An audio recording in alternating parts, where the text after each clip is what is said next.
Na mtazamaji wa Tumaini TV, karibu kwa mara nyingine tena katika kipindi hiki cha Walei Tuzungumze. Kwa niaba ya mkurugenzi wa utume wa Walei Jimbo Kuu la Dar es Salaam, Padre Vitalis James Kasembo, na paroko parokia ya Mtakatifu Teresia Mtoto Yesu pale Viwege, mimi ni Bruno Bomola ninayekualika na kukukaribisha katika kipindi hiki cha Walei Tuzungumze siku hii ya leo, na kwa upana zaidi tutakwenda kufahamu mambo mengi mazuri. Injili lazima ifike kwa watu wote. Tutakuwa na baba padri hapa akizungumzia utume wa mabaharia na wavuvi.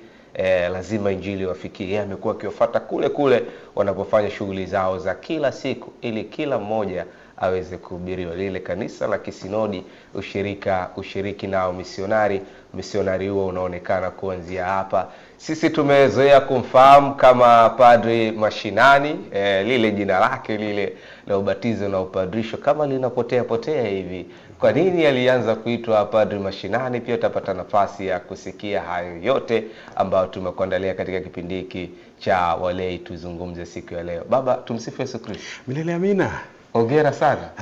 Asante Baba Bruno, na asanteni sana kwa kunikaribisha katika mazungumzo na walei.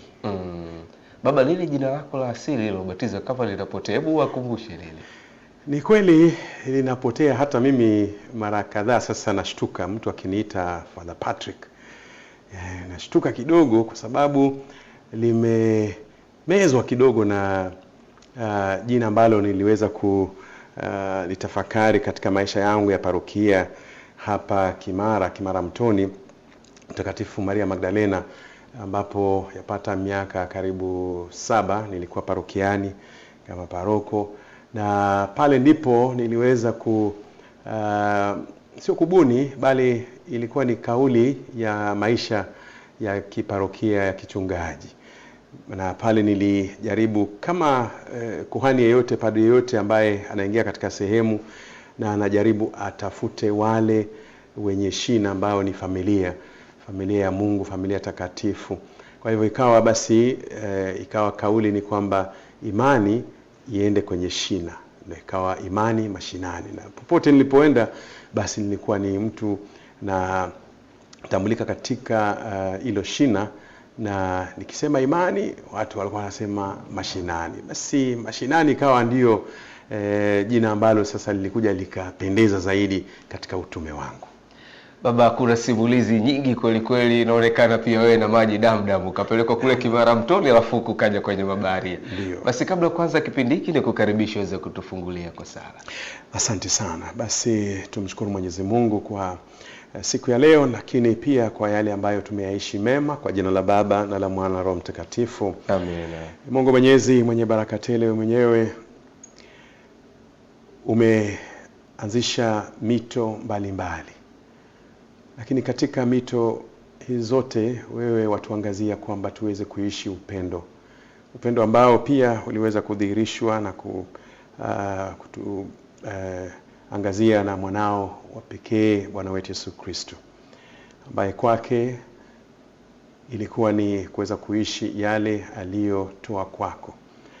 Na basi katika kuzungumza na walei, upende pia kuwafikia walei wa majini ambao Baba, bila wao hatuna lishe kutoka majini, lakini pia bila wao hatuna bidhaa vinavyosafirishwa kwenye maji kote duniani, kwa sababu wao pia ni wanao, na wao ni wajaliwa katika mambo mengi ambayo umewapa kama zawadi. Kumbe wakumbuke na wao, na utukumbuke sisi tuliopo hapa ardhini, ili tunapokusujudia tuweze kusujudia kwa maajabu yako. Yote haya tunaweka mikononi mwa Mama Bikira Maria, nyota wa bahari, tukisema: Salamu Maria, umejaa neema, Bwana yu nawe, umebarikiwa kuliko wanawake wote, na Yesu mzao wa tumbo lako amebarikiwa. Maria mtakatifu, mama wa Mungu, utuombee sisi wakosefu, sasa na saa kufa kwetu. Amina. Yote hayo tunaomba kwa njia ya Kristo Bwana wetu. Amen. Na kwa jina la Baba na la Mwana na Roho Mtakatifu. Amina. Na mtazamaji wa Tumaini TV, na wewe unayetutazama katika kipindi hiki cha Walei Tuzungumze, tunakukaribisha Kuna mengi mazuri tutakwenda kufahamu leo kupitia utume wa mabaharia na wavuvi. Ilikuwaje baba mashinani akaamua kwenda kuwahudumia wavuvi na mabaharia na kusafiri nao? Anaadhimishaje misa akiwa ndani ya meli na vitu vingine kama hivyo? Wanawafikiaje wale wavuvi? Vipi wavuvi ni kama wapiga kinanda, wanapata wapi sadaka za kutoa? Yote hayo mengi mazuri tutapata kusikia katika kipindi hiki cha Walei Tuzungumze. Lakini kama una swali juu ya utume huo, basi kuna nambari zinapita hapo chini ya runinga yako, unaweza kuuliza swali na baba mashinani atakuja kutupatia jibu. Baba, utume huu wa mabaharia na wavuvi, kwa wengine wanaotutazama unaweza kujiuliza hii imekuaje? Hawa sasa mabaharia wana parokia, wana vigango, wana jumuiya, na utume wao huu ukoje? Na wewe ilikuwaje ukaanza kuingia kwenye utume huu kuwafuata mabaharia na wavuvi kule wanapofanya shughuli zao za kila siku? Na ndugu yangu Bruno na wote watendaji wa TV Tumaini, sina shaka kwamba ni nafasi nzuri sana ya kuweza kuelezea utume huu, chanzo, lakini zaidi kwa nini nawiwiwa na kuvutiwa na utume huu. Lakini pia nikiweza kumshukuru Mwashamu Baba Askofu Mkuu wa jimbo letu hili kuu la Dar es Salaam kwa kuweza kulipokea, na sasa yeye mwenyewe ananiongoza katika kulisimamia. Utume huu ni utume sio geni sana katika kanisa Katoliki, manake kanisa Katoliki ndilo lilokuwa chimbuko la utume huu kwa mabaharia na wavuvi.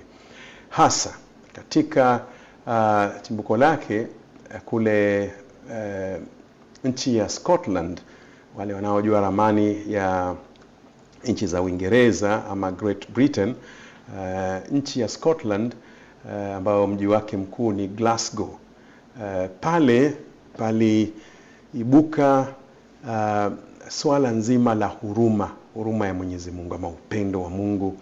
Na kulikuwa na wanavijiji wawili ama wengi tu, lakini kuna wanavijiji hawa ambao kwa majina, mmoja aliitwa Petro, mwingine akaitwa Arthur Gannon. Na hawa ndugu zetu katika mahangaiko ya dunia, hasa kipindi kigumu duniani ni wakati tunapata vita ambavyo pengine ni aidha vya kidini au vya kisiasa. Sasa ilikuwa ni kipindi cha vita vikuu vya dunia vya pili. Ndio. Mwaka 1939 hadi 45 kwa historia. Na pale vita vilivyokuwa vimechachamaa, kulikuwa na athari kubwa sana, madhara ya kuonekana. Sasa pale Glasgow katika bahari lile, pakawa pana mabaharia pamoja na wavuvi wa kawaida ambao walikuwa wanaingia majini wakienda kutafuta mkate wa kila siku. Pale basi ndipo wale ndugu zetu wawili wakaweza kuona kwamba ulimwengu unahitaji huruma, na walimwengu wanahitaji huruma, na hasa hawa wanaofanya kazi ya kusafirisha bidhaa majini, mabaharia. Kwa hivyo mabaharia, kwa ujumla mabaharia ni wale wote wanaoingia majini kwa shughuli mbalimbali za uvuvi, lakini pia usafirishaji wa mizigo. Na hao ndugu zetu wana utu fulani kwamba kazi yao ni kuweza kuamukia baharini, kwenda kuvua na kuleta samaki ardhini. Na ndio sababu ukiingia kwenye masoko ya samaki utatabasamu unapoona jinsi wanavyorudi na vile ambavyo wamevipokea kule baharini, ambayo ni pia sadaka ya Mungu kwetu. Ni mapaji ambayo Mungu anatujalia nayo katika uumbaji wake. Kwa hivyo katika ujumla wake, Petro na Arthur waliweza kuwaona mara kwa mara walivyokuwa kule kwenye bandari ya Glasgow. wakaona watu wanapita kwenye meli hizo, ziwe ni ndogo ziwe kubwa. Athari ya vita vimeathiri vitu vingi. Basi pale ndipo waliweza kutafuta njia ya kuwasaidia wale mabaharia, kuwapelekea chochote kile, kuwapelekea maji. Uwezo ukawa uko pale kwenye bahari, lakini uwezo ukanywa maji yale. Basi kumbe wanahitaji wasamaria wema tu. Na tuseme kwa sababu gani wawakumbuke wale? Ndiyo. Sababu ni sababu kadhaa, kwamba wale wapo kwenye safari ya mara kwa mara. Kuna upweke ambao upo kwenye vyombo vya maji, kwamba mtu anatoka bandari ya Buenos Aires kule kusini mwa Amerika, analeta bidhaa bandari ya Zanzibar au Dar es Salaam au Mombasa.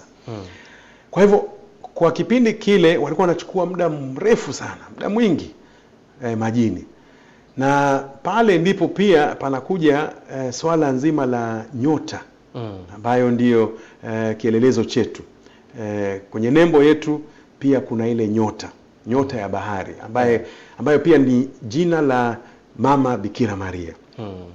Kwa hivyo katika hayo yote waliweza kung'amua kwamba walihitaji msaada, na ule msaada ndio waliutoa kipindi hicho, wakiwasaidia wale wachache waliopita katika bandari hilo, na utume ukaenea kuanzia pale. Na hivyo basi ipo katika mataifa karibu 41, Tanzania sasa ikiwemo. Na katika mabandari isiyo chini ya 350 utume huu unapatikana, utume wa Stella Maris. Na sasa Stella Maris ni majina mawili yaliyounganika katika falsafa yake. Stella ikimaanisha nyota, Maris Kilatini ikimaanisha bahari. Kwa hivyo nyota ya bahari inakuja sasa kutupa neema ya kuwa Mama Bikira Maria akawa ndiye mmoja wa waombezi, kama sio muombezi, lakini Mungu ndiye anayewavusha wote. Lakini Mama Maria akawa ni muombezi wa wale mabaharia wanaotafuta njia zao za kuweza kufikia maeneo husika ambapo wanaelekeza mizigo. Kwa hivyo tuna heshima sana kwa Mama Bikira Maria kama nyota wa bahari, ambaye walikuwa wanatazama nyota yule aliyewaongoza. Maanake kuna wakati unapofika sehemu baharini, na kipindi hicho kulikuwa bado ile rada bado haijawa kwenye ubora wake. Kwa hivyo walikuwa wanategemea sana ile nyota ili waweze kunavigate ama kupata njia yao ya kufika kwenye fukwe ama bandari walizotamani kufikia. Kwa hivyo basi hilo ndilo chimbuko, na tunashukuru Mungu kwamba 2024 basi ilimpendeza Baba Askofu Mkuu Baba Yuda Thaddaeus Ruwaichi kuweza kuipokea utume huu kupitia katika experience ambayo niliweza kupendekeza, na akanipa mkono, akapiga tafu sana, na mpaka sasa miaka miwili tunaendesha utume huu. Tupo bandarini, tupo kwenye fukwe zetu ikiwemo Kivukoni, Kunduchi, Kawe, so kote, na baadaye tunavuka kwenda kuelekea Bagamoyo, Tanga, tuelekee kwenye maziwa makuu Victoria, ikiwa ni upande wa Geita, upande wa Msoma, upande wa Bunda, tuelekee Mwanza, tuelekee basi mpaka vile visiwa vingine vya Bukoba. Alafu tukitoka hapo tuelekee ziwa la Tanganyika, Kigoma. Basi tukishawaona wale wavuvi pale na wale wanaosafirisha pia mizigo, tutaweka misingi yetu pale pia, na tuelekee pia wapi, upande wa huku kusini, kuna wapi kuelekea Mozambiki, bandari ya Lindi, Mtwara. Basi tukimaliza Mtwara, Lindi, Alafu pia tuvuke mpaka Mafia. Tusahau Zanzibar ni kituo kikubwa sana cha mabaharia. Baba, umetupa simulizi nzuri sana ya mabaharia na wavuvi. Ndiyo. Sasa umepewa jukumu la utume. Ndiyo. Wakati unaanza hii kazi, ilikupa wakati gani mgumu kuwakusanya mabaharia? Kwa sababu tunajua kule kaika zao wanatoka asubuhi, wengine wanasafiri kwenye maji mwezi mzima. Sasa unafanyaje kuwapata na kusali nao pamoja? Kwa kweli ni utume. Tukianza na neno kwamba ni utume mgumu, basi sio haki. Ni utume ambao ni wa kipekee kwa njia yake, kwa namna yake, kama jinsi utume kwa magereza, wana magereza, wafungwa wetu ambao sana sana uhuru wa kuweza kuwa nao huwa mara nyingi inakatizwa kidogo, iko limited. Utume kwa jeshi, wanajeshi, kwamba tunakuwa na wale chaplains wa wanajeshi, kuna uwezekano kwamba tukaweka maparokia ama makanisa ndani ya kambi, tukawapata pale pia kwa jeshi la polisi. Kwa hivyo sasa tunakuja kwenye hili jeshi nyingine la wavuvi. Unawapataje? Basi kuwapata ni katika njia ya kipekee, kwamba Kristo mwenyewe aliwatoa wavuvi kule kwenye kuvua samaki. Ndio ilikuwa nini yao ya maisha, hali yao ya maisha ya kila siku. Akawatoa pale, akawaleta kwenye ardhi ili wakamsaidie kueneza Injili. Kumbe basi hakusahau kwamba na wale waliowaacha kule basi wakahudumiwe. Kwa hivyo tunaenda kuwahudumia ndugu zetu kule. Kwanza kabisa, wavuvi ni watu ambao watakwambia kwamba muda hawana. Lakini tunawakumbusha wavuvi kwamba nguvu nayo jidai nayo. Kuna wimbo huwa tunani, hii nguvu tunajidai nayo sio mali yetu, ni Mungu anatupa. Ni Mungu anakupa. Una chako huna. Basi sasa katika ile tunakumbushana kwamba jamani, unapoamka kila asubuhi, kila alfajiri unaenda baharini, ama usiku unaenda baharini, unaenda kuvua, asubuhi na mapema unarudi, lazima mshukuru Mwenyezi Mungu, kwa sababu hiyo ni neema, kwa nguvu, kwa maarifa ulionayo, kwa mapaji hayo. So wale tunawakumbusha kwamba kuna Mungu, hata kama wanajua, na kule wanakokutana na vitu kule majini, wasipokuwa makini, basi wataishi katika hali ya hofu, na hali ya hofu itawaelekeza kwenda kutafuta katika lugha yetu ya Kiafrika, kwenda kutafuta waganga, kwenda kutafuta nguvu zingine za ziada za kibinadamu. Kwa hivyo tunawaambia kwamba hivyo havifai, kuweza kutafuta nguvu za kiganga.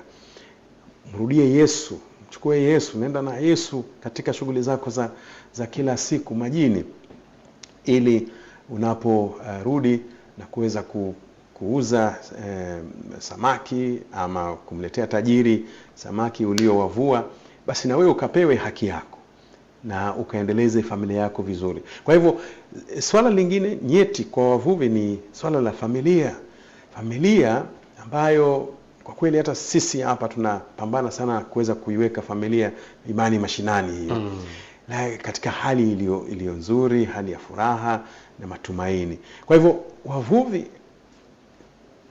wana mambo mengi ya kusimulia juu ya familia, kwa sababu anapotoka basi kuna mambo yanajitokeza. Kwa hivyo pia utume wetu unaangazia familia za wavuvi. Hizi familia zinapovunjika, zinapoporomoka, hawa ndugu zetu ndio unapata kwamba sasa ameacha kwenda kwenye familia, anakaa kule kwenye fukwe. Akitoka pale anapata sehemu anapumzikia pale, usiku anarudi majini. Kwa hivyo yale sio maisha, na tunawakumbusha kwamba yale sio malengo na kusudi la Mwenyezi Mungu kwako kama mvuvi mwenye hekima, mwenye maarifa na nguvu ulizojaliwa. Kwa hivyo kuunganisha familia za wavuvi zikawe familia bora, zikawe familia za kutegemewa siku za usoni. Kuna umaskini mkubwa sana katika familia za wavuvi, lakini sio kwamba hawapati fedha, sio kwamba hawapati hela. Kwa katika siku zao za kawaida huenda wakapata hela hata kuliko watu wanaofanya biashara ndogo ndogo. Huenda baada ya tajiri kupata mzigo wake akapewa 100,000, 200,000, kaondoka nayo basi, lakini anajua kwamba kesho nina nguvu ni ya kurudi kule. Kumbe basi nguvu zipo, lakini Mungu ndiye anakujalia. Kwa hivyo nikiacha upande wa wavuvi, naja kwenye swala la mabaharia. Mabaharia tunakutana nao mara chache, lakini huenda pengine baharia akaja mwezi huu hapa Dar es Salaam, akachukua pengine miezi zingine 6 au mwaka ama miaka miwili kabla meli yake tena haijarejesha mzigo huku.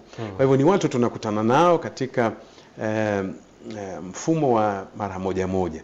Lakini hebu tazameni sisi tulioko hapa Dar es Salaam, ukiangalia kwenye ile nini ya ukiwa kwenye eneo ya wapi, Kunduchi mpaka Masaki hapa mpaka sasa zinapoingia bandarini kuna foleni. Kwa hivyo pale foleni ina maana kwamba kuna haja ya kuweza kuwapokea. Stella Maris inawapokea mabaharia. Kwanza kabisa tuna mfumo ambapo inatuambia kwamba meli fulani ambayo inatoka kwenye shirika la IMO, International Maritime Organization, ikitoka pale wanatutumia taarifa kwamba meli fulani, manake meli zote zinatakana zimesajiliwa. Pengine tu iwe ni meli ambayo inafanya shughuli ambazo sizo haramu.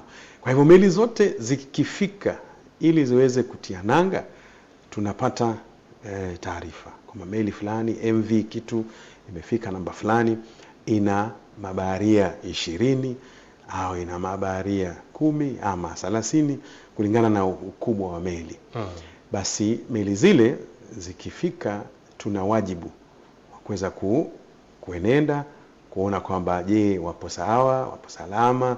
Sio salama wa kusema kwamba manake utaratibu wao upo, lakini sisi ni swala la imani, ni swala la kuweza kuangalia je, wanahitaji chochote kutoka ardhini huku. Inawezekana pengine shopping yao imeisha. Kwa hivyo kama hawaruhusiwi kutoka melini, basi sisi tunakuwa wakala wa kuweza kuhakikishia kwamba wana bidhaa wanazozihitaji kurudi tena katika safari nyingine. Kwa mnafunga safari kutoka huku nchi kavu, mnafuata kule nchi kavu mpaka melini. Kwa hivyo pale ninaruhusiwa kama padri, na pia wale wanaonisaidia katika shughuli za kila siku wanaoitwa volunteers, tunaweza wanaruhusiwa moja. Ni kidogo sheria kwamba muingie wawili. Na pia ni vema kwa sababu pia kupanda ile meli, kutumia ngazi zao sio kazi nyepesi. Sio nina hasa sisi tuna bahati kwamba eneo letu ni eneo ambalo lina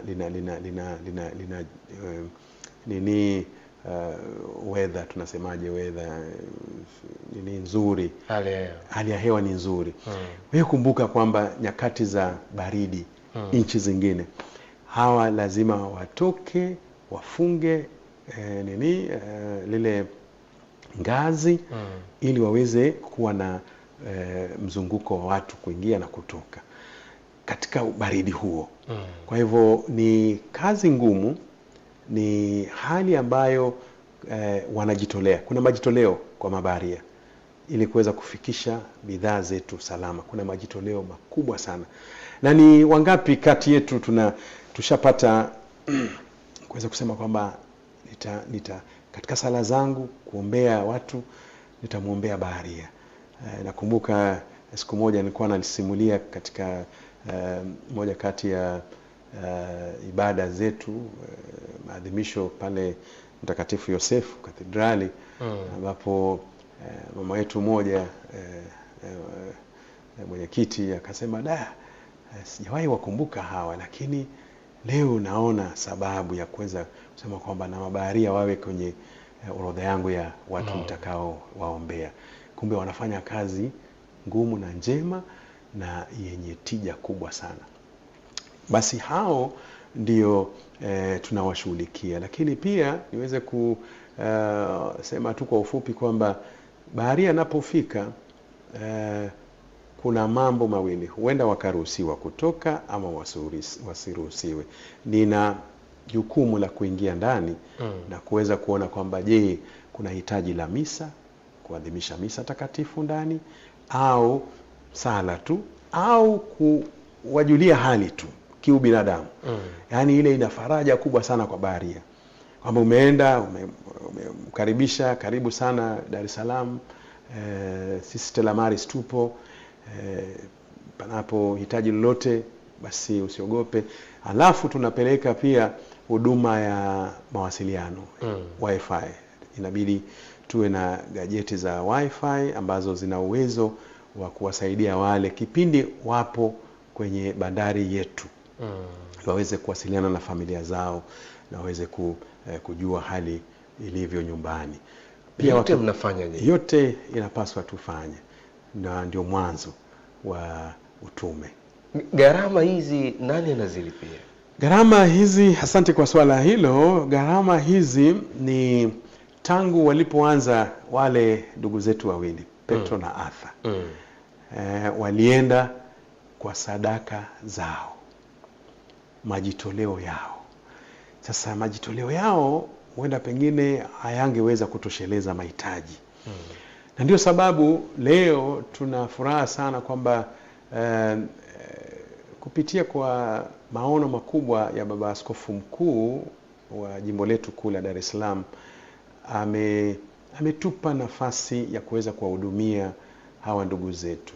Kwanza kabisa kuweza kuwafikia kwa namna ile yoyote, lakini pia kwa mchango ambao ametuorodhesha kama chama cha kitume cha Stella Maris jimbo kuu la Dar es Salaam, tuweze kuchangiwa angalau Dominika moja, na itakuwa ni Dominika sio ijayo. Hii Dominika ya tarehe 12 nitaizungumzia, lakini Dominika ya tarehe 19 ndiyo siku ambayo Baba Askofu Mkuu kwa huruma na upendo, sio huruma hasa, lakini katika majitoleo ya jimbo, basi ameonelea kwamba na sisi tuweze kupata nafasi ya kuchangiwa, angalau tuweze kuwa na jinsi ya kuwasaidia wale ndugu zetu. Lakini sio tu hilo, pia katika shughuli zingine za kitume tuweze kuwafikia na hata wale ndugu zetu wavuvi. Na mtazamaji wa Walei Tuzungumze, na wewe unatutazama kupitia Tumaini TV, bila shaka kuna mengi tutakuwa naendelea kujifunza juu ya utume huu wa mabaharia na wavuvi, utume mpya kabisa hapa jimbo kuu la Dar es Salaam. Sasa baba, wale mnawafuata kule kwenye meli, lakini wapo kama wa Kigamboni, wanaweka kambi pale muda mrefu, wanavua, wanauza hapo, wanapumzika, alafu wanajipanga tena kwenda. Hawa ratiba yao kukutana ikoje, ama mnafanyaje kuadhimisha hizi misa ama kusali pamoja? Basi kwa wale mpango wetu, mkakati wetu mpaka sasa ni kwamba bado tunawakusanya katika vikundi, na kumbuka kwamba unapoenda kuhudumia wavuvi unaenda kijumla, maanake wengi wa wavuvi ukanda huu watakuwa ni ndugu zetu Waislamu. Baba, tutakuja kuendelea na ufafanuzi huo mzuri. Na mtazamaji wa Tumaini TV, kuna nambari pia zinapita hapo chini, huenda una swali kwa Padri Mashinani ambao utume wake Ota Yesu pia alikuwa akihubiri kule na ndugu zake wale wavuvi. Unaweza kuuliza swali lako hapo, alafu atakuja kutoa ufafanuzi. Tunakwenda mapumziko mafupi, alafu tutarejea.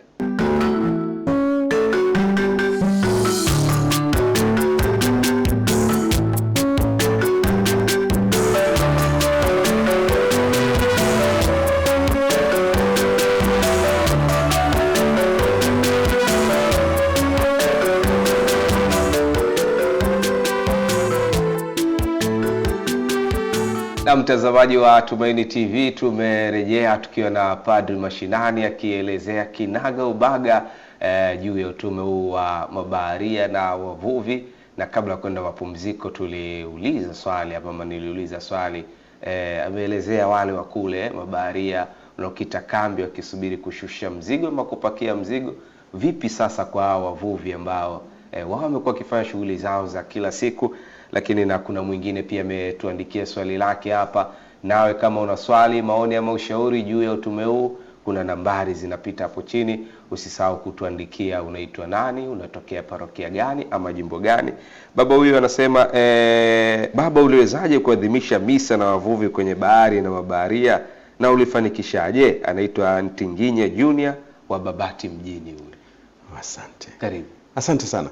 Basi Junior, maadhimisho haya tungali bado tunaweka misingi, mikakati, lakini tushaanza kuadhimisha misa kwenye meli, ndani ya meli, lakini pia kuadhimisha misa au tafakari au semina mbalimbali kuhusu wavuvi zitaelekezwa katika fukwe zetu.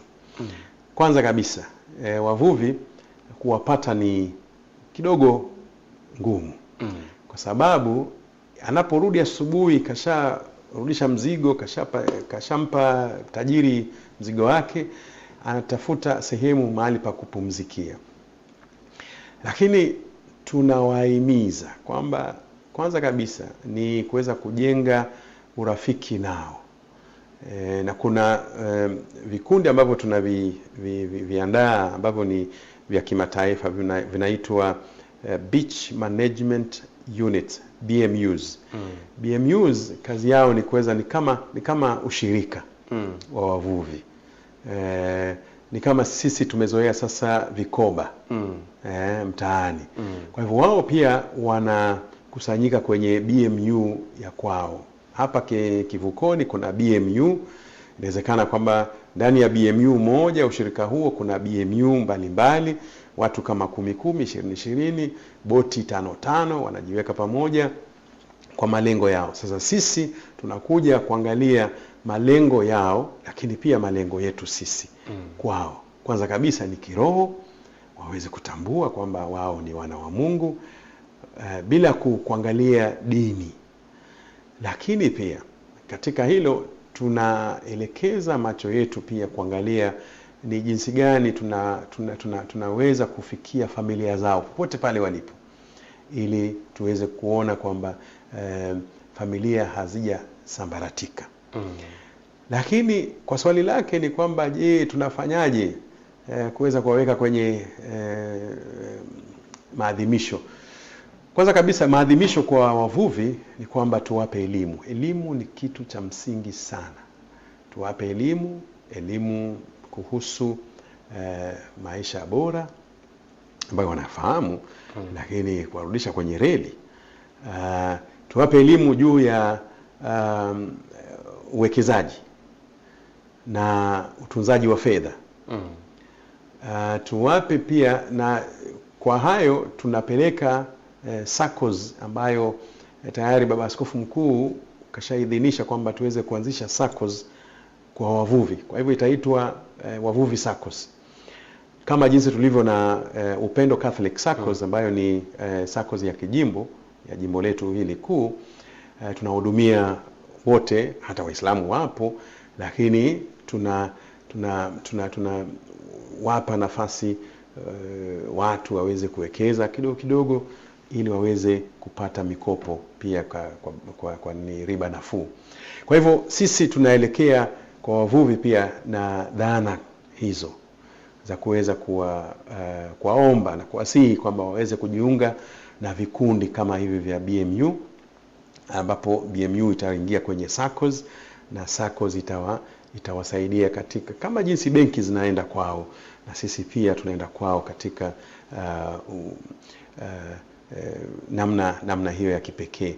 Kwa hivyo pale mkumbuke kwamba kuna dini nyingi na dini tofauti. Kwa hivyo tunaenda kama wanadamu kwanza, lakini endapo wataona tunachokifanya kwamba kinatija, kinawapa nafasi ya kuweza kujijenga, basi kumbe huo ndio utume. Huo ndio utume. Na zaidi ni kwamba wao kama wavuvi wana malengo ya kwao. Kwa hivyo tutawasikiliza na wao. Na sisi hatuendi kuwapa hela kama NGO pengine, hapana. Sisi tunaenda na kuweza kutambua kile wanachokihitaji, tuweze kushirikiana kwa kuwapa kwa nembo yetu ya Stella Maris, kwamba waweze kubadilisha maisha kupitia mafundisho, kupitia imani, na pia kuweza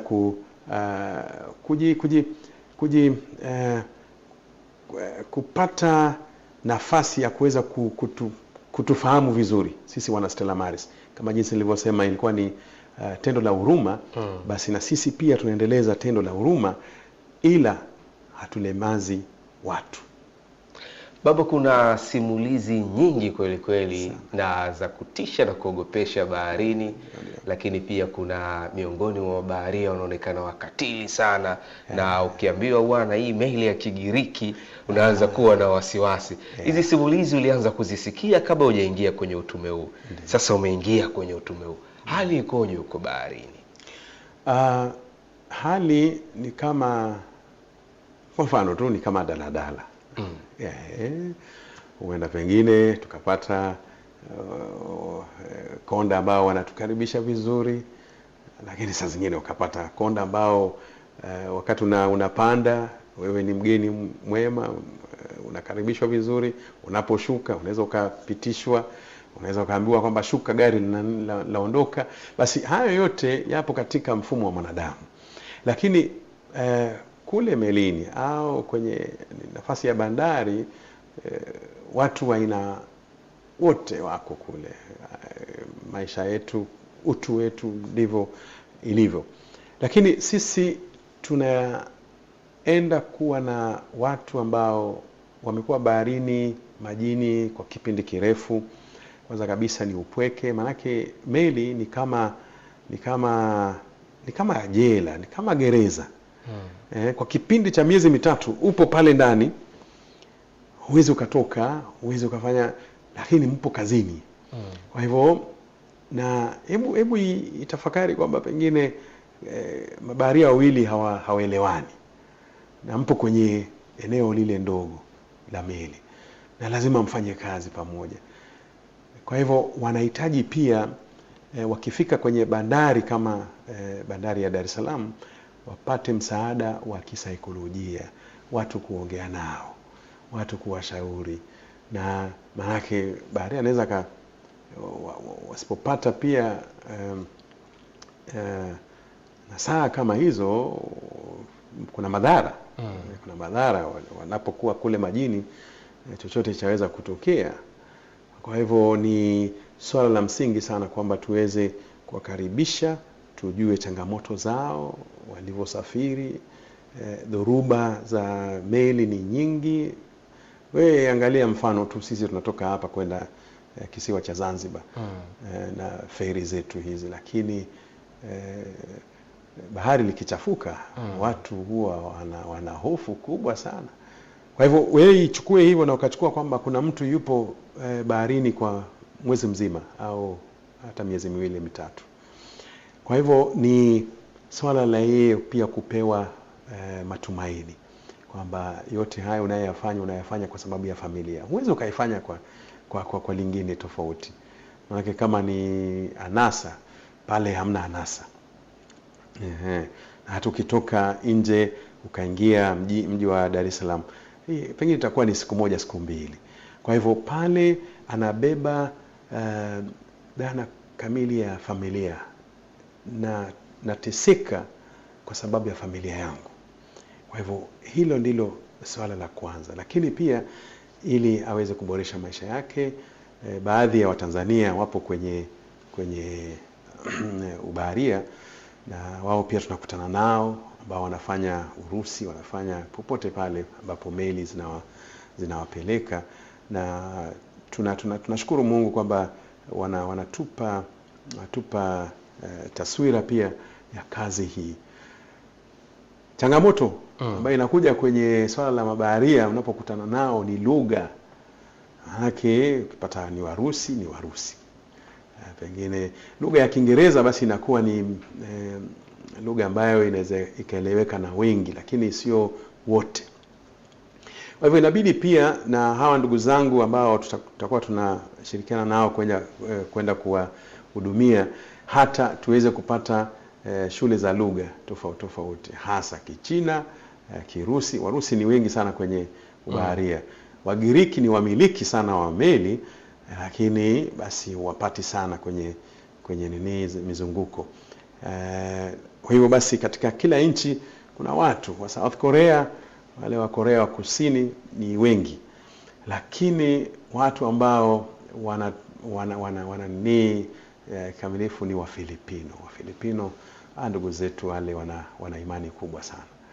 Ukipata meli ambayo ina Wafilipino, wakitisha ibada ama misa melini, utapata kwamba wote karibu 25-30 wanajikusanya kuweza kuadhimisha ibada na kumshukuru Mwenyezi Mungu. Baba, jumbe ni nyingi kwa watazamaji, wacha tusome. Wanaitwa Mama Kayombo kutoka Kimara Mtoni, anasema nimefurahi kujifunza mengi kuhusu utume wa Stella Maris. Hongera kwa kazi njema ya kumtangaza Kristo mahali panaposahaulika. Lakini huyu anaitwa Julius Mafulu, anatokea parokia ya Bugando, Jimbo Kuu la Mwanza. Swali, utume huu nimeupenda, huku kwetu mtauanzisha lini? Inatokea kule Mwanza. Wakati Neema kutokea Mbeya, anasema baba Padre samani, je, ratiba zenu za misa huwa zikoje mnapoingia baharini? Bila shaka nataka kujua kama kuna utaratibu kama parokiani, labda misa kwanza saa 12. Huyu anaitwa Silvia Silvanus kutokea parokia Mtakatifu Yohane Mtume, Jimbo Kuu la Mwanza. Anasema baba, leo nimefahamu vitu vingi kweli kweli. Wakati huyu anaitwa Besta Elimu atokea parokia Ikonda. Sababu Mungu akubariki kwa kuwapa imani wavuvi. Karibu baba. Asanteni sana kwa maswali na pia kunipa moyo, kunitia moyo. Mama Kayombo kutoka parokia ya Kimara Mtoni, pia nipende kushukuru. Na licha ya changamoto zote wanazopitia ndugu zetu, ratiba zetu za ibada sasa inaelekea kukamilika, ili tuwe na ratiba ya ni jambo la heri tukipata kwamba ratiba yetu itakuwa ni ya kila siku kuingia meleni. Kidogo tu niweze kuipa mwanga kwamba baada ya kuweza kuweka bandari yetu mikononi mwa DP World na serikali, basi mifumo imebadilika kidogo. Kwa hivyo kampuni ya DP World pia inajaribu kuangalia mifumo yake iweze kuweka vizuri.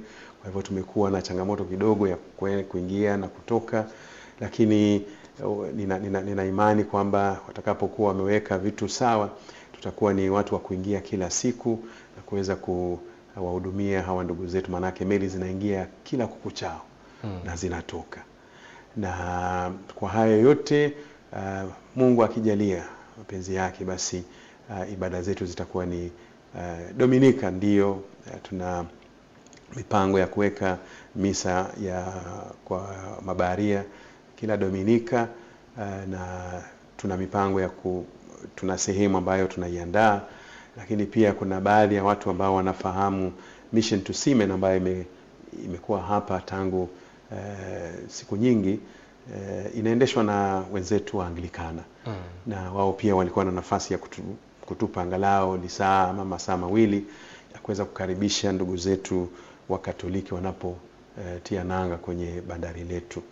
Kwa hivyo mfumo unaelekea kuwa dhabiti, na tutakuwa tuna misa za kila mara, lakini pia katika hawa ndugu zetu wavuvi tuna imani kwamba tutaweza kuwafikia katika nyenzo hizo zote ambazo zinawezekana, ikiwemo pia ibada za fukwe. Kule fukweni tutaweza kuweka mara moja ibada zetu, ili tuwe pamoja lakini pia sana ni semina kwa wavuvi wetu ambao itaangazia mfumo mzima wa mwanadamu katika uumbaji wa Mungu, kwamba ametuumba ili tuweze kumpenda, kumtumikia na hatimaye kurudi kwake.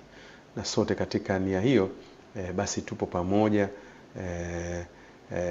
Kuna swala nzima sana la uchumi wa samawati, the blue economy, ambayo sasa ina mshiko mkubwa sana kwenye swala la majini. Serikali zote ambazo zina nini kwenye bahari na maziwa makuu inaendeleza sana hoja hili la uchumi samawati. Lakini pia uchumi samawati inapaswa kuwa na uwekezaji mkubwa. Kwa mfano serikali ya Zanzibar nadhani na mikakati mikubwa, na pia serikali ya Jamhuri ya Tanzania, Tanganyika bara huku. Kwa hivyo pia tunatafuta ushirikiano mkubwa sana na hao wadau ambao ndio serikali kuu, kuweza kutambua ni wapi tunaweza tukawekeza, tukasaidiana na wavuvi kuweza kupata value for their money. Wakiwekeza basi waweze kupata kitu chochote kile chema. Na nikiangazia pia swala nzima la kuweza kuwahudumia hao na familia zao, basi tutawahitaji watu. Sasa nizungumzie kabla hujanipa hatujamaliza, bwana muda umetukimbia. Umekimbia. Kuna mambo ambayo yanaitwa tabia kuu za utunzaji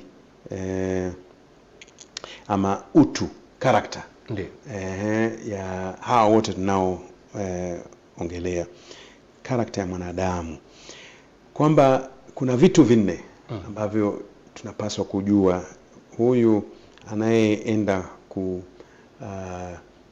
kumhudumia mvuvi na baharia ni katika hali ya kujitolea, volunteers. Nipende kuzungumzia juu ya volunteers, kwamba tunakaribishwa kuwa volunteers ama marafiki wa Stella Maris. Mimi ni mwanashirika, shirika langu linaitwa Wamisionari wa Marian Hill. Tuna marafiki wa Marian Hill. Tuna wale marafiki ambao wanaishi kidogo wito wa Marian Hill. Kwa hivyo pia marafiki wa Stella Maris tutatoa elimu sana katika hili, kwamba ili ujitoe unapaswa kuwa na utu wa aina gani. Kwanza kabisa unapaswa kuwa ni mtu mwenye huruma usio na ubaguzi. Nasema huruma usio na ubaguzi kwa sababu hatuendei Wakatoliki tu, tuendea watu wote. Kwa hivyo huruma yako iwe ni huruma pana ambayo ni ya kimungu, na katika huruma hii uwe na ustahimilivu, kama jinsi wavuvi wana ustahimilivu mkubwa sana kwenda baharini kila siku. Ni ustahimilivu mkubwa sana. Na wewe pia ukijitoa kwamba unataka kuwa marafiki wa Stella Maris, unapaswa kuwa na ustahimilivu. Baba Mashinani, muda umetukimbia, tunatamani kupitia zote. Naamini kipindi kijacho tutapata wasaa mpana wa kuendelea na elimu hii. Neno lako moja kabla tujaondoka ndani na utuhitimishie kwa saa. Wapendwa wasikilizaji, wapendwa watazamaji, tarehe 12 ambayo ni Dominika inayo kuja hii ya Jumapili, tunawalikeni tuweze kuombea wavuvi na mabaharia. Ni Dominika ya mabaharia ulimwenguni.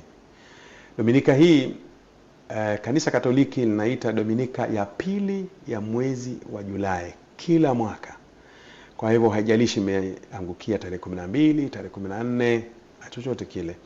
Kwa hivyo ni Dominika ambayo kupitia katika tamko la Baba Mtakatifu juzi ametukumbusha kwamba enendeni, mrudini katika swala nzima la kuwahudumia wanamaji, ili wakaweze kuona pia utukufu wa Mungu na ukuu wa ukombozi wetu.